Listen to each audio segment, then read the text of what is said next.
Hey everybody, welcome back to the Apothecary. Um, this has been a fucked up week. I have been dealing with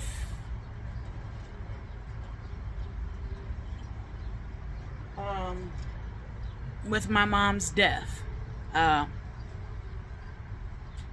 got a call Monday from her care worker.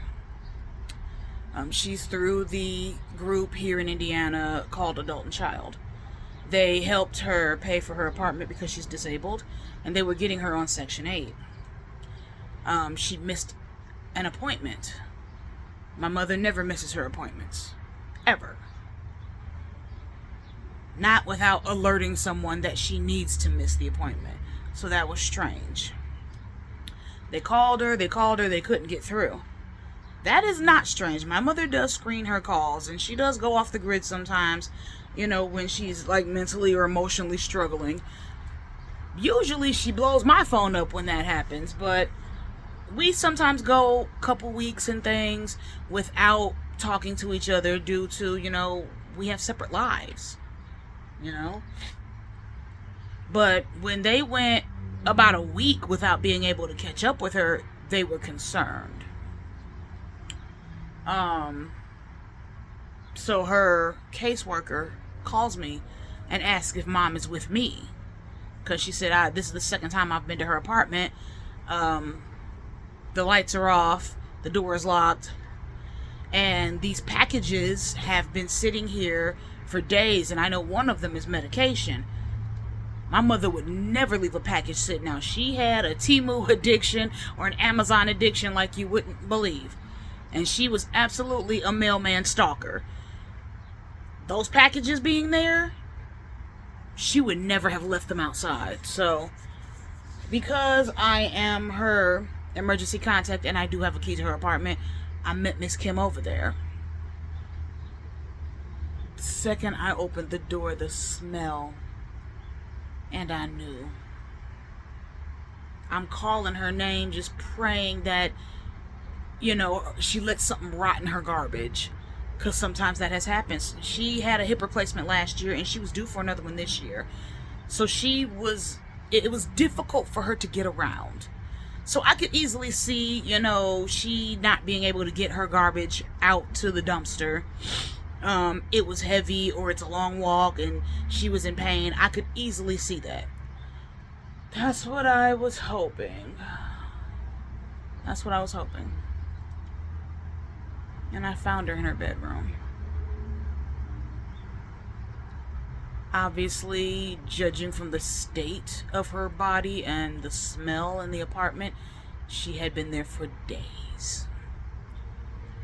Anywhere from like 4 to 7 days deceased. Her mattress was completely saturated through to where blood and fluids and stuff were dripped onto the carpet under her bed. That's how long she'd been there. Her skin was a different color. It was peeling off. Her face, she was completely unrecognizable as my mother. And I blacked out for a minute. I don't remember what happened too clearly after that. One of my best friends, I guess I called her. I called my husband. I was completely unintelligible. But a couple of my friends showed up. One friend brought me food because I hadn't eaten all day. I wasn't even thinking about food. I wasn't thinking about drink. I wasn't thinking about nothing. I had to call my grandma. I had to call my sister. I had to figure out how I was going to tell my daughter, my son. We just buried my great-grandmother not even a year ago.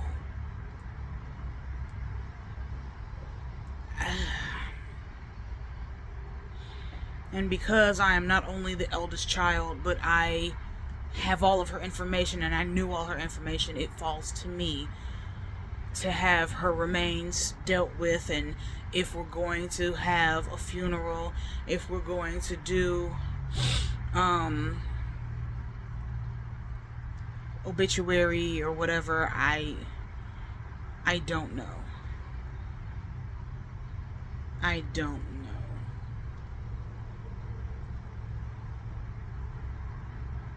know.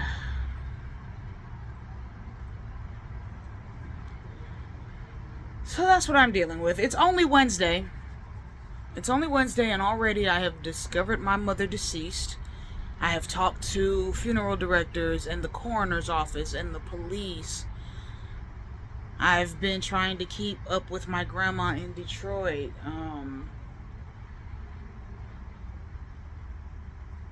Yeah.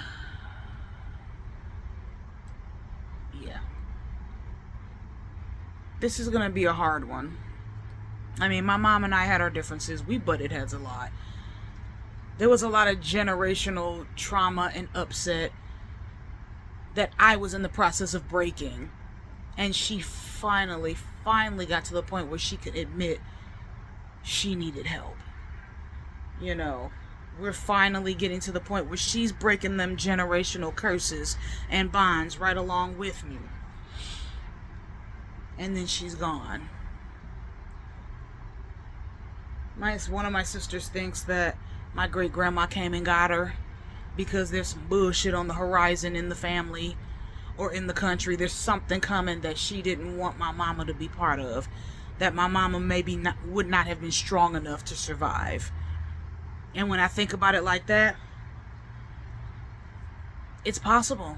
I mean, I warned my grandmother, I warned everybody. Once Grandma Goldie was gone, the power of the blood of Jesus was going with her. She was what we call a prayer warrior. Okay, if she prayed for something, rest assured it happened. She had a red phone that lit up in heaven anytime she sent up a prayer. God would drop what he was doing to see about her. And now that she's gone, we don't have that safety net anymore. My mother should have been dead 50 times over. Her uncle, my great uncle, my grandmother's brother, hardcore drug addict for decades.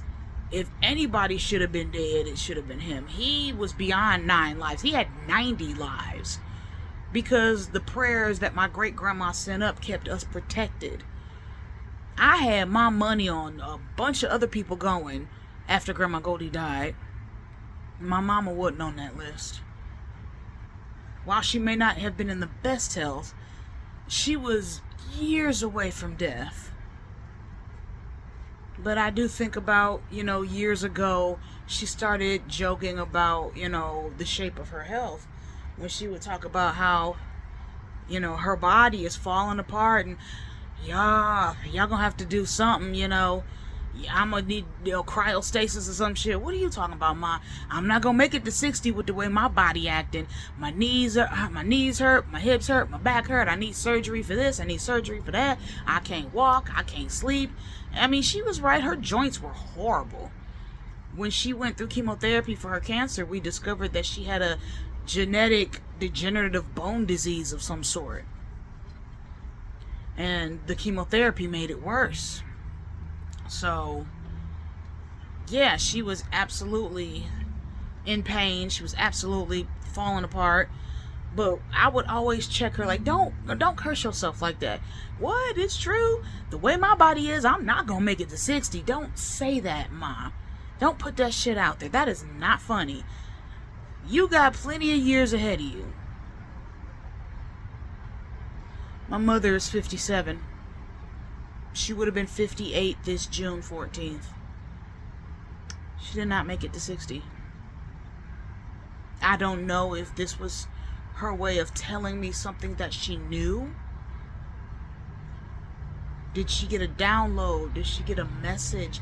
Was she trying to prepare me?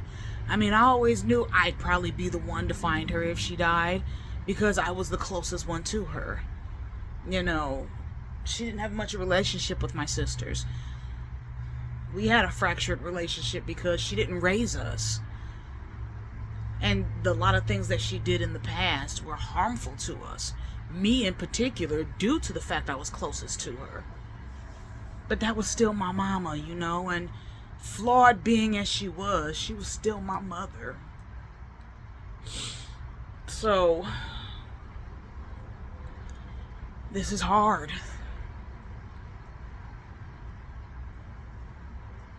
I wish I hadn't seen her like that. I wish she hadn't gone like that. They think that she died of natural causes, but the coroner is gonna do an exam, an autopsy, a toxicology, and make sure that that is what happened. She was a former addict. She had her struggles, but to my knowledge, she had been clean for years and years. The last time I knew of her taking anything was like 08. She was supposedly clean since like 06, so if I find out that she slid, I'm gonna be so devastated. She got this brand new apartment. She signed the paperwork January 30th. And my husband and I helped her move in. She was still unpacking, the cold weather hurt her joints. So she was moving slow, and she was like, I'm not in any rush to unpack. This is my forever home. I'm going to be here till they drag me out. They dragged her out. And I know she was excited. My sister and I was going through the process yesterday of throwing out all her trash and separating things, and we found photos that she had downloaded off of Facebook and had printed and put in frames. She was about to decorate her wall with family pictures. She had a pillowcase for a couch pillow made with a picture of my great grandma on it. She had gotten brand new furniture. Okay. I'm gutted. I don't know. A little grace, y'all. I just need a little grace. I'm trying.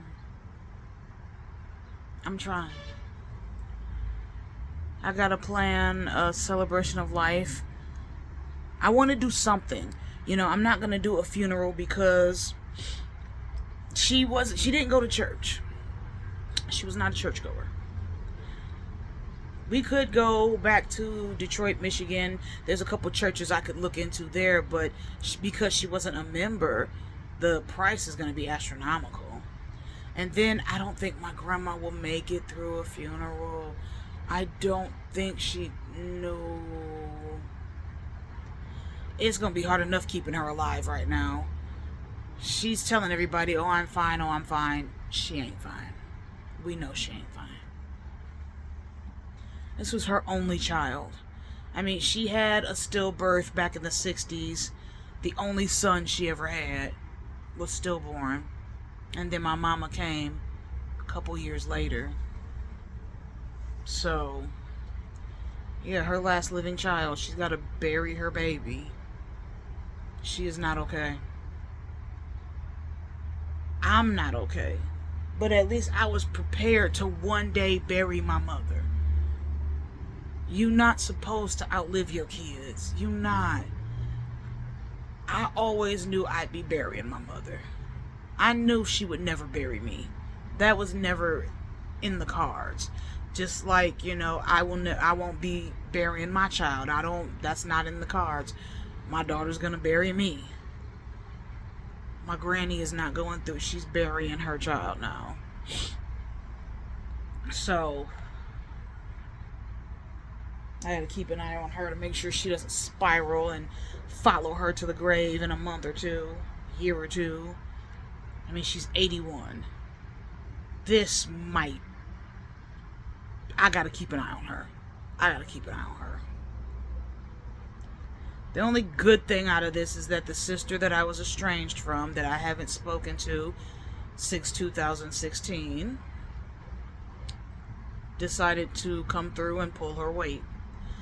I was very cautious letting her in because this girl has hurt me time and time again. Whenever she and mom would fall out, mom would lash out at her and she would lash out at me, and I'm trying to help the both of them, but they both want me to choose sides, and I'm like, there are no sides. We're a family. Use your words like an adult. And I would always end up in the middle. I was always getting hurt. Between the two of them, between my mama and my sister, I couldn't catch a break. It didn't matter how well I communicated. They didn't communicate well with each other or with anyone else. And so here I am, trying to defuse this damn ticking time bomb, getting, cut and stabbed in the back my damn self. I had to put up boundaries. I had to put up distance. She said that she didn't deserve how I treated her. No, you did. You did. You deserved me putting some distance between y'all because I couldn't. It wasn't me choosing mom over you. It was me choosing to be who I am. I do not have it in me to just cut somebody for no reason. I mean, anyone can tell you, anyone who knows us can tell you, I cut my mama off for a lot of reasons. There were years we did not go, speaking to each other. She could say the most hateful, disrespectful things when her feelings were hurt. When she got mad or upset or she thought you were being unfair, she hit below the belt every time, intentionally. She could be cruel. But I got used to it. I was not one that was going to let her break me. When she started acting like that, I'm like, okay, well, I'm not talking to you until you apologize. At all. For any reason. And fuck you. You will not see these grandkids until you apologize, because I'm not having that kind of disrespectful energy put on my children. We not doing this shit. And eventually she'd come crawling back. I would never have to reach out to her. She would always reach out to me. Because when it came down to it, she was wrong. And she knew she was wrong. But her feelings were hurt at the time. And she's stubborn as hell. That's her daddy's side of the family coming out of her. So, yeah, it was one of them situations where I had to take her in small amounts. And because I took her in small amounts, it never dawned on me to go check on her or call her and see how she was doing, because we could go weeks without talking to each other, and then she would call her, or she would call me, or I would call her, and next thing you know, we talking on the phone for 6 hours. We're catching up, we're gossiping, it's whatever. So I never thought I wouldn't be able to talk to her again. I never thought she'd be the one to go. And the way she went. And I haven't been sleeping in the last 2 days, because every time I do, I'm back in her bedroom staring at her rotting body, the stench in my nose, wanting to run over and touch her and hug her, and knowing that I can't because her skin's sliding off. Knowing that I can't because all her blood and plasma has soaked into the mattress under her and has dripped onto the carpet from, how her body was positioned. I couldn't touch her until the removal team got there and wrapped her up in the blankets and the sheets, and they had her on the gurney. Then I could hug her and tell her goodbye. But before that, I couldn't touch her. They wouldn't let me touch her.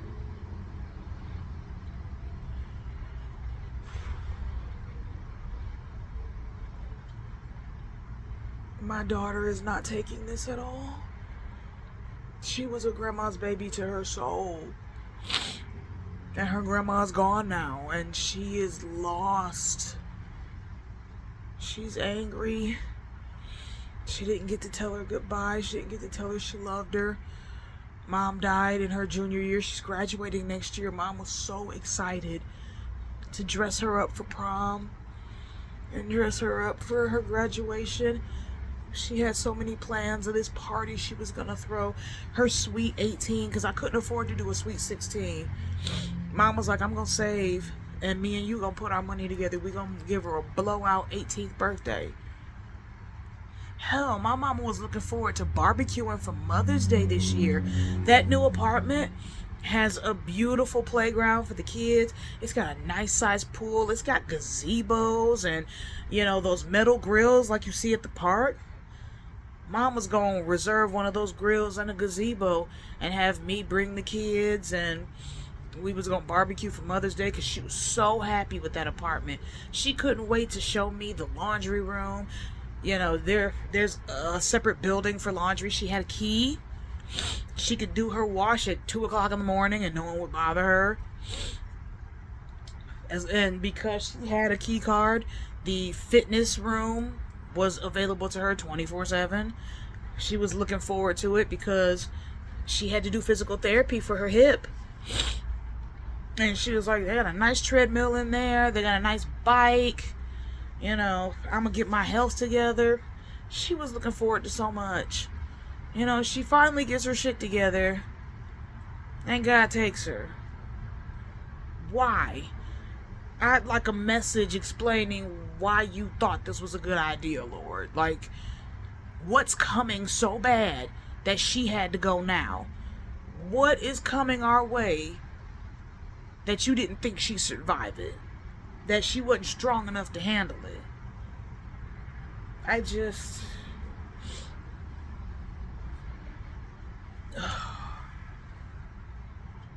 I'm gonna be in confusion about this for a nice little minute. I'm gonna rant a bit. I'm gonna cry and curse things. We gonna see. We gonna see. Oh, thanks for bearing with me on this rant. I might do a couple more, especially the closer we get to her celebration of life. I just need 2 brain cells to rub together so I can think. I still got a couple more people I gotta call. I gotta post this to her Facebook page.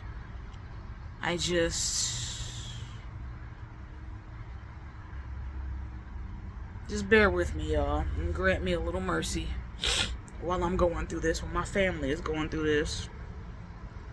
Any good vibes y'all want to send, any hugs, we will take that shit because we need it badly. We do.